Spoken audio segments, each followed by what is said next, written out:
Hello students, welcome to EPG Pathashala. This is Ramabrahmam. I work as professor in the Department of Political Science, University of Hyderabad. Under the public policy course, we are now covering an important theme. It is called policy implementation processes. You know, all policy making has a process, and this process has many steps.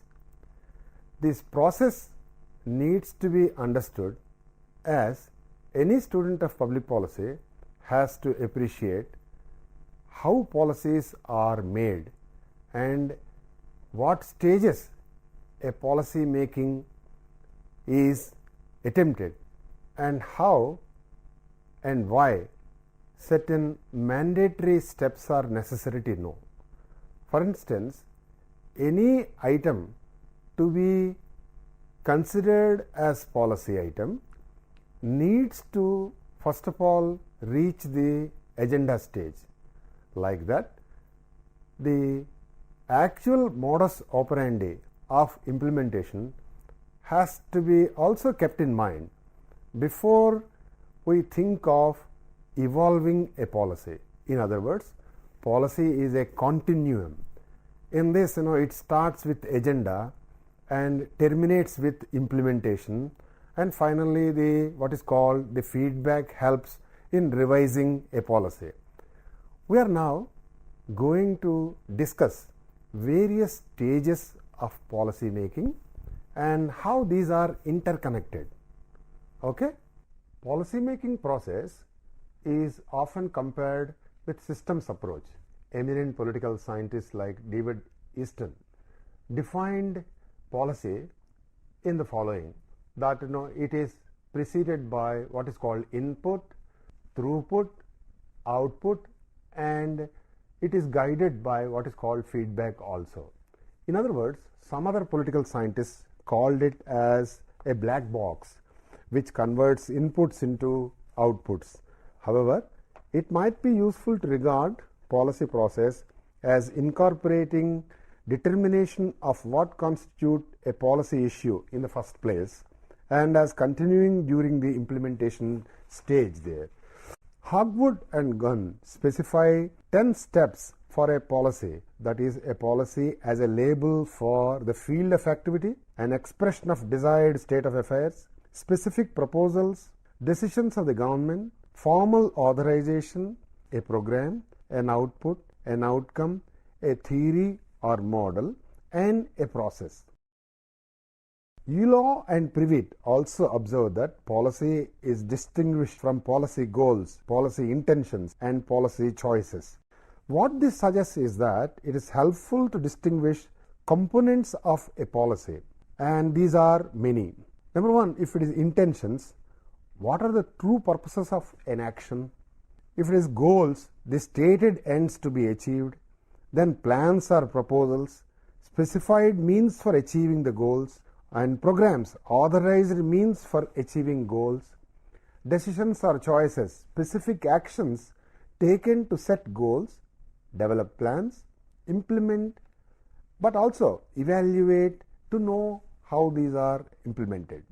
And finally, when it comes to effects, it attempts to measure the impact of a program or programs, whether intended or unintended, or primary or secondary.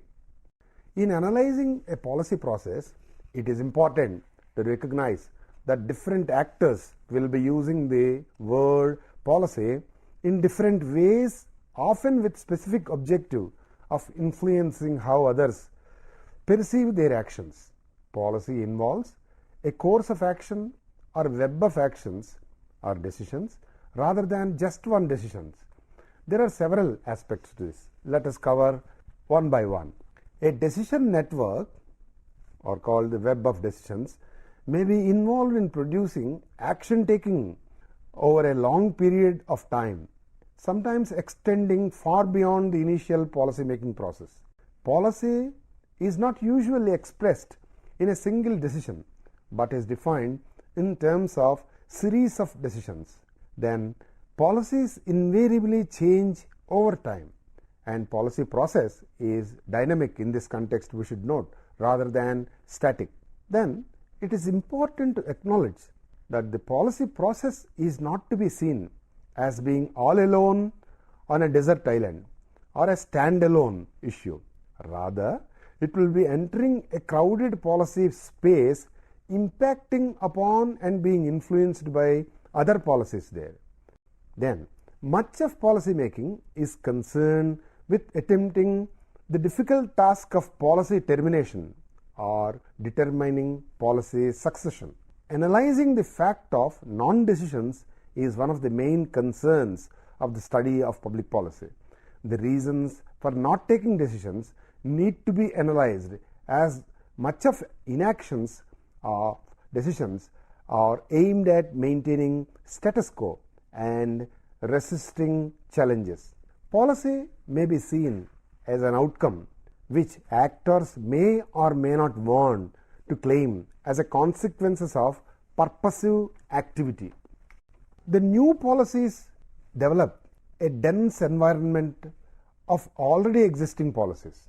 Moreover, policies do not develop in a vacuum but are adopted in a crowded policy space that leaves very little space for innovation. Instead, new policies modify, change, or supplement older policies, or more likely compete with them or sometimes even contradict each other. The policy cycle focuses attention on generic features of policy process rather than on specific actors or institutions or particular substantial problems and respective programs. The clumping, therefore, is related to steps in a sequential order. It's very useful for analyzing public policy making through a diagram which you will be seeing. It does not mean that every policy must take every one of these steps in this order. So let me explain the policy cycle.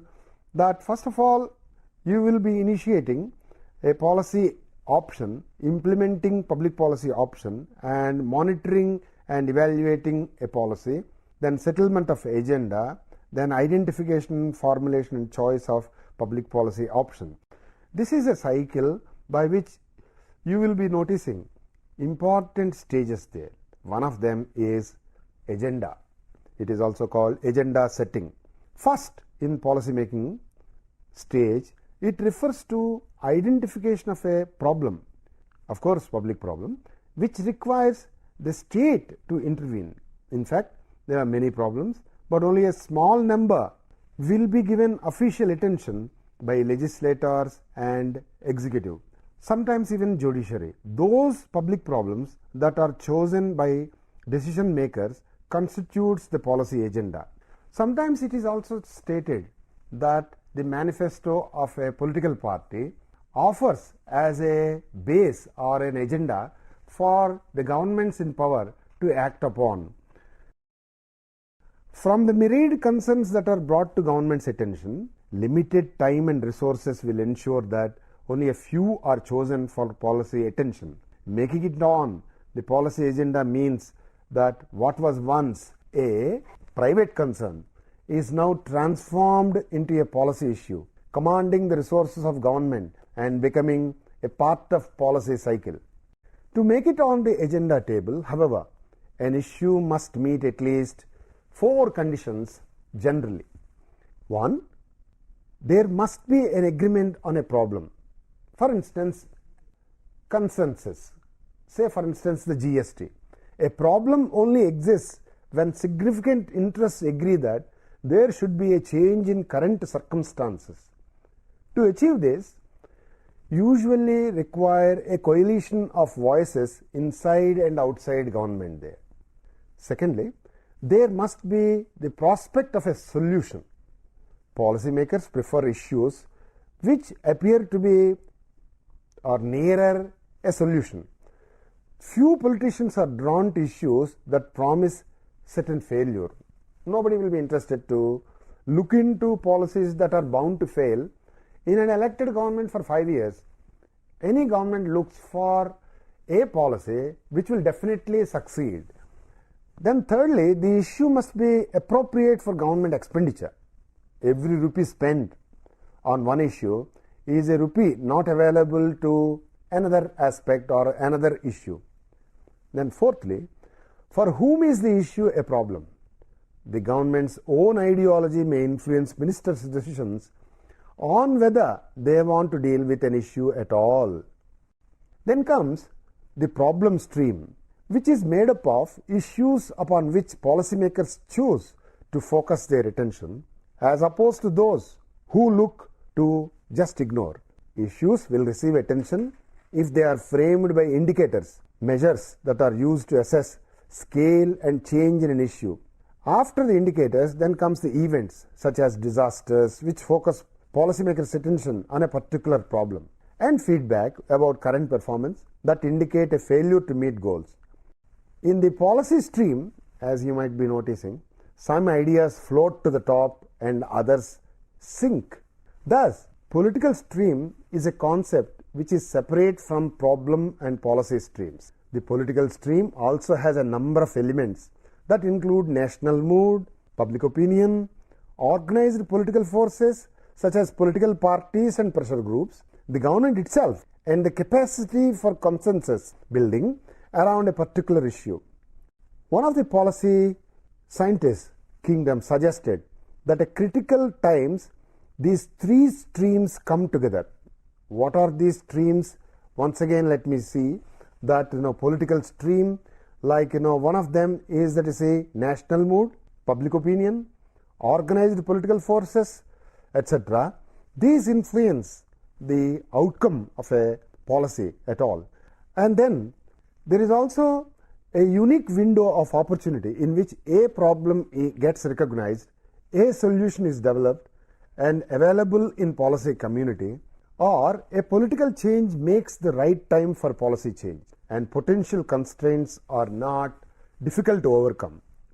In most cases, it must be remembered that policy agenda is set by four types of actors: public officials, bureaucracy, the mass media, and interest groups. However, actual agenda setting is related to the larger political game in terms of power and intensity of ideological conflict both within and between the government and parliament.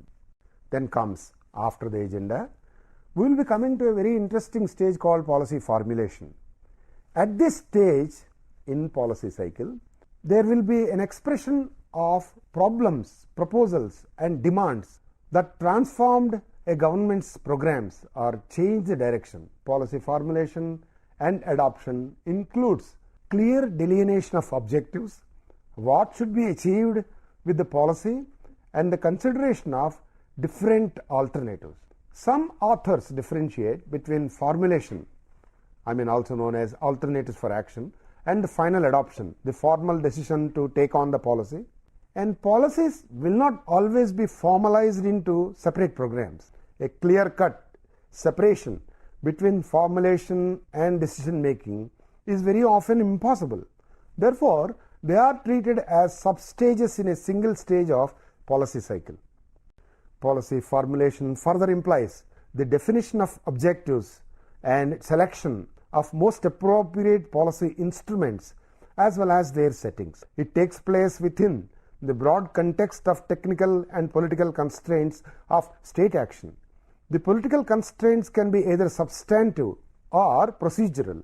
Substantive constraints refer to the nature of the problem, while procedural constraints are about procedures involved in adopting a policy. These procedural constraints are related to both institutional and tactical constraints. Policy formulation occurs in government bureaucracies, interest group offices, legislative committee rooms, meetings of special commissions and policy planning organizations, otherwise known as think tanks. The details of policy proposals are usually formulated by staff members rather than their bosses, but staffs are guided by what they know their leaders after all want. Another aspect of policy formulation refers to the impact of policy advice and scientific knowledge. Their functioning is related to ideas about policy networks, epistemic communities, and policy learning. Most studies dealing with the role of knowledge in policy formulation agree that in contemporary age, knowledge is more widely spread beyond the boundaries of governments than some decades ago. Therefore, the perception of a monopoly of information on the side of the bureaucracy perhaps needs to be modified as it has become obsolete.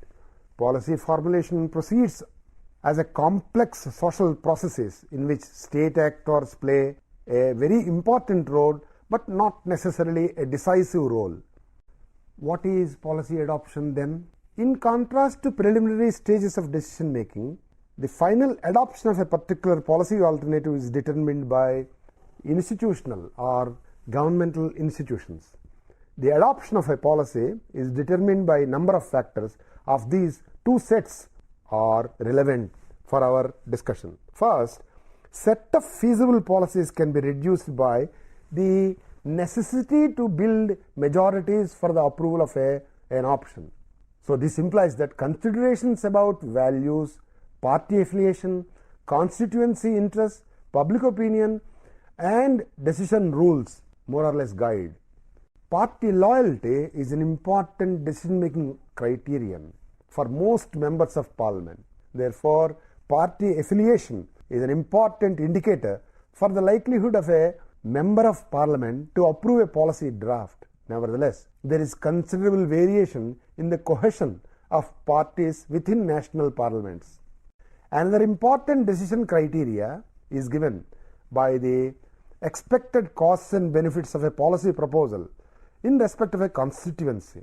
In this context, many have written and shown that the distributive politics, a strong reliance on re-election constituency or re-election strategy, may imply larger projects and programs than are economically efficient.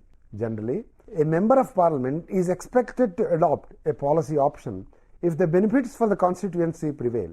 Further, considerations about public policy option also affect policy choices as well as decision rules, values, perception of deference. Generally, however, policy adoption should be dominated by bargaining and compromise, and therefore the most plausible decision-making theory appears to be incrementalism, as we have noted in the earlier modules, rather than rational models. The second set of factors refers to the allocation of competencies between the actors involved in policy making. Cross-national research concludes or indicates that the type of state organization, whether federal or unitary, also affects the success, speed, and nature of policy making in respect of a government. We are now coming to the implementation stage. Policy implementation is broadly defined as what happens between the establishment of an apparent intention or identification of an apparent intention on the part of a government to do something or to stop something from getting done and the ultimate impact of the action. According to a well-known policy scientist, Althaus, I quote, "Good policies are meaningless unless implemented. Policy analysts must consider implementation needs early in the development of a proposal," I unquote, "and be aware during the policy development process of implementation traps, incomplete specification, conflicting objectives, conflicting directives, limited competence, inadequate administrative resources or preparation, communication failures, instrumental choice." Generally speaking, governments tend to develop specific implementation styles which combine various kinds of instruments into more or less coherent, while which is applied in particular sectors to be decided. Linked to implementation, policy tools provide a substance or content to what was planned in formulation stage and decided upon afterwards in the decision-making stage of policy process. An ideal policy implementation includes 1. Specification of program details, allocation of resources, then decisions. At the first glance, implementation appears to be an automatic continuation of process itself. Nevertheless, there often exists a substantial gap between the passage of a new legislation and their application, which reveals that the relationship between decision making and implementation is tenuous at best. For successful implementation, there must be an entity with sufficient resources which is able to translate the policy objectives into operational framework, and that is accountable for actions. Now we are coming to an important stage called policy evaluation and termination. In other words, the last stage of the cycle is evaluation.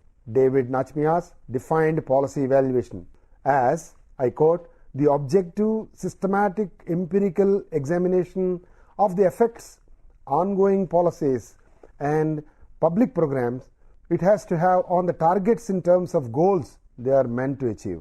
I unquote. Policy making is supposed to contribute to problem solving, or at least to the reduction of the extent of the problem or problem load. During the evaluation stage of the policy cycle, these intended outcomes of policy move to the center stage of attention. Evaluation studies restricted to particular stage in the policy cycle. Instead, the perspective is applied to the whole policy making process and from different perspectives in terms of timing.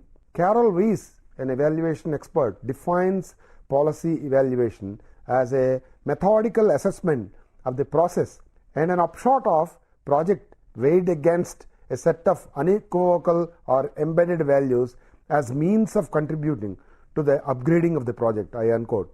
Policy evaluation is a key constituent of successful project management, and understanding the stages of evaluation is the first step. According to Althaus, I quote, integrating evaluation into policy design and implementation adds rigor consistent with the idea of carefully considered decisions made by a well-informed, accountable decision maker. Evaluation is essential if programs have to be improved from the quality point of view. The systematic evaluation of policy, more specifically of a program, comprises of 5 areas. These include 1. The need for a particular problem. The program design. 3rd, its implementation. 4, its impact or outcome. 5, its efficiency. These domains are mainly dealt with in specific evaluation, which must be distinguished between administrative evaluations conducted or initiated by the public administration institutions and public evaluation carried out by diverse actors in the political arena, including public and media. However, while analysts often resorted to concepts such as success or failure to conclude their evaluation, Ingram and Mann, 2 public policy experts, cautioned, I quote, the phenomenon of policy failure is neither so simple nor certain as many contemporary critics of policy and politics would have us to believe. Success and failure are slippery concepts, often highly subjective and reflective of an individual's goals, perception of need, and perhaps even psychological disposition towards life. I unquote. Public policy goals, therefore, are often not stated clearly enough to find out if and when, or if and what to extent they are being achieved, nor are they shared by all key policy actors or stakeholders. Policy evaluation provides a feedback loop, enables decision makers to draw lessons from each particular policy in action. The feedback loop identifies new problems and sets in motion policy making process once again, creating an endless policy cycle. We have noticed how the policy process, a study of the policy process, helps us to appreciate the stages involved in policy making, how a policy cycle needs to be understood, what are the components of policy cycle, how important is agenda stage, how important therefore is also evaluation, what components get into the agenda stage, how political establishments, bureaucracies, interest and associational groups and media play an important role in the policy making process, and how once a policy is formulated we need to think of evaluation also. The evaluation is most important for correction of or midway correction of a policy process there. Therefore, this module gives an overall view of the processes involved in formulation and also about the stages in the implementation broadly. Thank you.